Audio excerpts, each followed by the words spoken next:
पश्चिम बंगाल की मुख्यमंत्री ममता बनर्जी दिल्ली में है।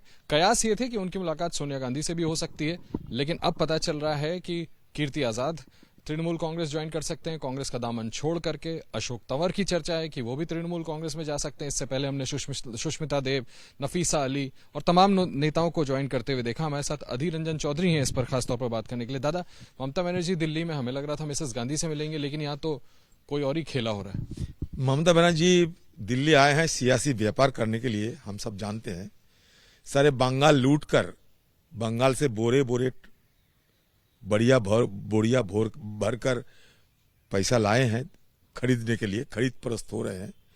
कांग्रेस पार्टी के जिस नेताओं ने भगोड़े हैं, जो कभी हाँ कभी ना कहते हैं, ये सारे लोगों को खरीद फरोख्त किया जाते हैं और इसके लिए बंगाल से काफी पैसा भी ये आमदनी किए हैं दिल्ली में।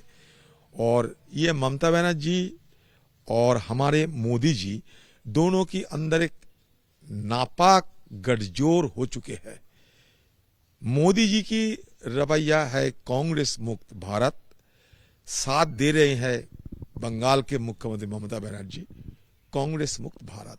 इसलिए कांग्रेस को तोड़ो और बीजेपी के साथ जोड़ो, यही उनका रुख है। बहुत बड़ा आरोप लगा रहे हैं दादा आप कि बीजेपी के साथ किसी तरह के जरूर नापाक गठजोड़ बीजेपी के साथ है। बीजेपी के साथ क्यों जाएंगे? वो उन्हीं को तो हराया ना स्टेट। जाएंगे क्योंकि उनकी डर है कि बीजेपी उनकी सारे चोर नेताओं को पकड़ सकते हैं।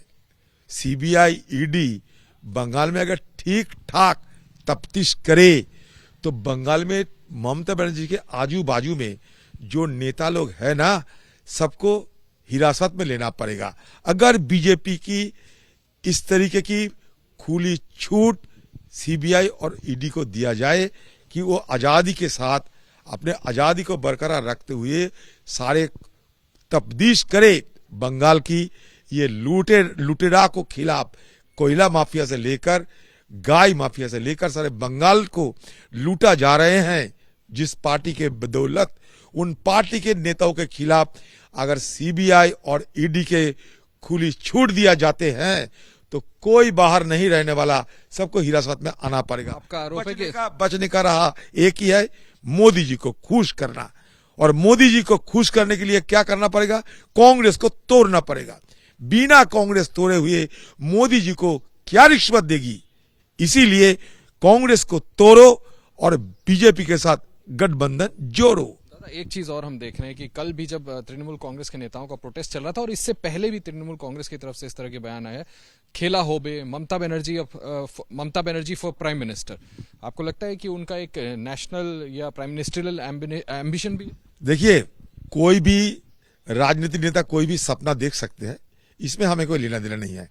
लेकिन बंगाल में हम लोग जो देख रहे हैं, सारे बंगाल तबाह हो चुके हैं।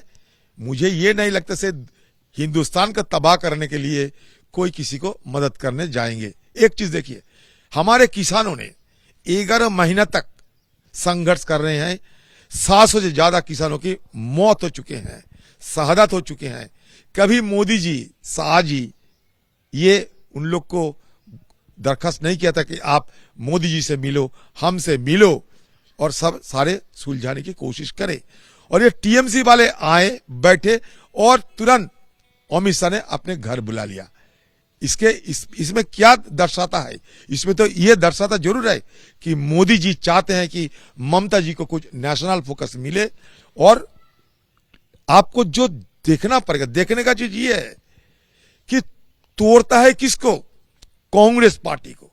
बीजेपी को नहीं तोड़ती है, ये तोड़ता है कांग्रेस पार्टी को।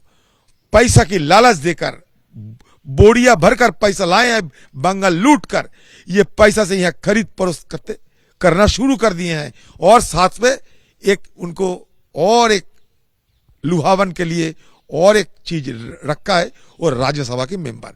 बंगाल के जितने टीएमसी पार्टी के राज्यसभा के एमपी है उनको हटाओ, बाहर से राज्यसभा के एमपी के लिए किसी को खरीद करो और बिठाओ और दिखाओ हिंदुस्तान को जो ममता बनर्जी नेशनल पार्टी की लीडर बन चुकी है। दादा, क्या ऐसा तो नहीं कि ममता बनर्जी का कद बढ़ रहा है इसलिए आप लोगों को दिक्कत हो रही है, इसलिए आप लोग ऐसा आरोप लगा रहे हैं? इसमें गलत क्या है? कोई रीजनल पार्टी अगर बढ़ रही है तो इसमें क्या परेशानी? हमें बढ़ने में कोई मतलब हर्जा नहीं है, हमें कोई विद्वेष नहीं है।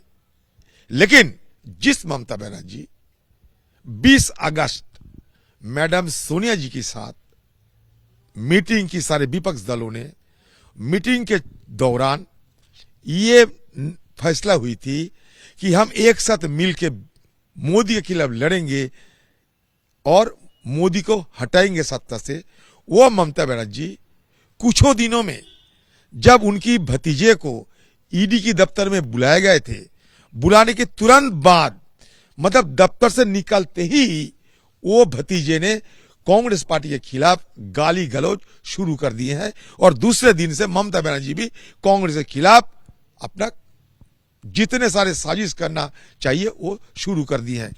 इसमें क्या दर्शाता है? जब तक ईडी के दफ्तर में उनकी भतीजा को नहीं बुलाए गए थे तब कांग्रेस के साथ एक साथ मिलकर मोदी जी को हटाने की वो तैयारी कर रहे थे।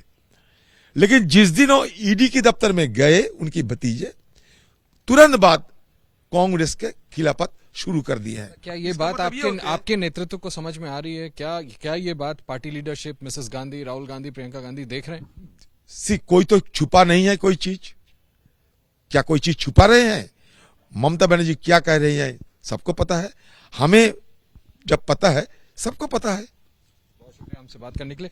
अधीर रंजन चौधरी जिनका बहुत बड़ा आरोप ममता बनर्जी पर कि बीजेपी के साथ सांठगांठ का नतीजा है कि एक के बाद एक सिलसिलेवार तरीके से कांग्रेस पार्टी को तोड़ रही हैं और दिल्ली में सिर्फ इसी लेन देन के मकसद से ममता बनर्जी आई हुई हैं। कैमरामैन मनोज के साथ आशीष कुमार सिंह, एबीपी न्यूज, दिल्ली।